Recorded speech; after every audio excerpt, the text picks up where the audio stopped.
Hello, everyone, and welcome to TSAM Digital. I'm Ana Luisa, and today we're joined by Brian Lollar, Managing Director at Meradia. Brian has over 20 years of experience in investment management and technology. Previously, Brian served as Senior Manager in Accenture's Capital Markets practice. Thank you for having me. Thank you. Now, Brian, you have extensive experience leading transformation projects across front, middle, and back office operations. Could you tell us some more the major operational challenges firms are facing today? Sure. So it really falls into, both some long-term issues that have been around for a while and some newer ones that we are seeing. So some of the ones that have been around for a while are continuing fee pressures in the retail space. The fees that managers can charge for their services continue to go down. This is driving the need for further efficiencies, more cost reductions, and finding new sources of alpha.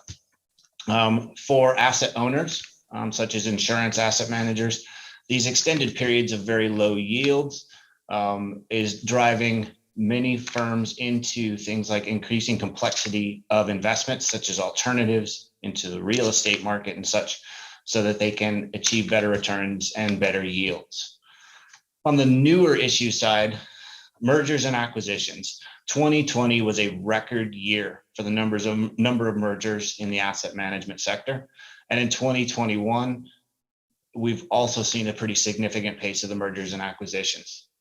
Combining two firms, usually in a very compressed time frame, that applies significant stress to operations. We're also seeing some challenges in the talent acquisition and retention space. Certainly the pandemic that we've all been living through for the past 2 years has not helped. But we are also seeing some significant areas in the changing demographics. Right? We are seeing a new wave of resources coming into the pool. And honestly, operations is not sexy. But it's stuff that needs to get done.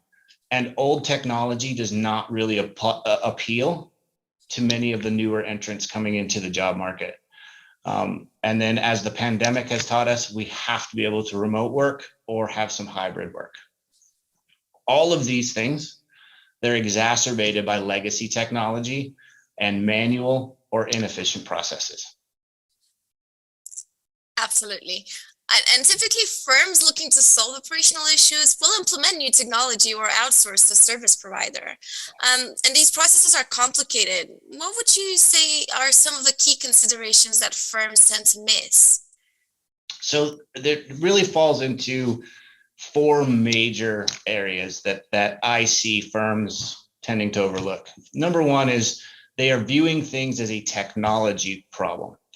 Yes, technology is part of the issue, but it's not the core problem. Things are core business problems. And so firms really need to focus on that first and realize that technology is part of the solution. It's not the true issue underlying. When they are working on implementing new technologies or moving to a service provider, if they find themselves asking a lot of how questions, like how does the system do this, or how does your service provide this other thing, they're again not focusing on what the actual problem is. They're focusing more on the resolution or the process behind some things. Also, I see many firms working into places where they have undefined target operating models. They've not gone through the exercise of figuring out what do we want to look like when we are done with this effort. It's kind of like, when you're planning a journey, you need to know where you're going in order to map out a path to get there. And then finally, and I think very importantly, in my perspective, they don't transform their business. So think of it like we all have smartphones these days. But how many, so if you have a smartphone, you have a GPS map application on it, but if you still print out directions, you're not leveraging the capabilities of that phone. That I find that very similarly, that if you do not transform your business while implementing new technology, you are not taking advantage of the capabilities of that technology. That's very interesting. And why should investment managers consider business transformation planning while implementing new technology? Well, first and foremost, it's to take advantage of the capabilities of the new technology, whether that new technology is a vendor provided software or if it's a service provider. It's to adapt the organization to more industry standard ways of working. If you've been on your legacy process system, whatever, for a long period of time, chances are you have picked up some bad habits over the time, and some things that you feel that are unique to your firm. This gives you a chance to take a look and find out, are we really unique, or did we just find a different way of doing things? Standardizing to more industry typical approaches helps to streamline processes and ensure that you are aligning to best practices for either the software or the service provider.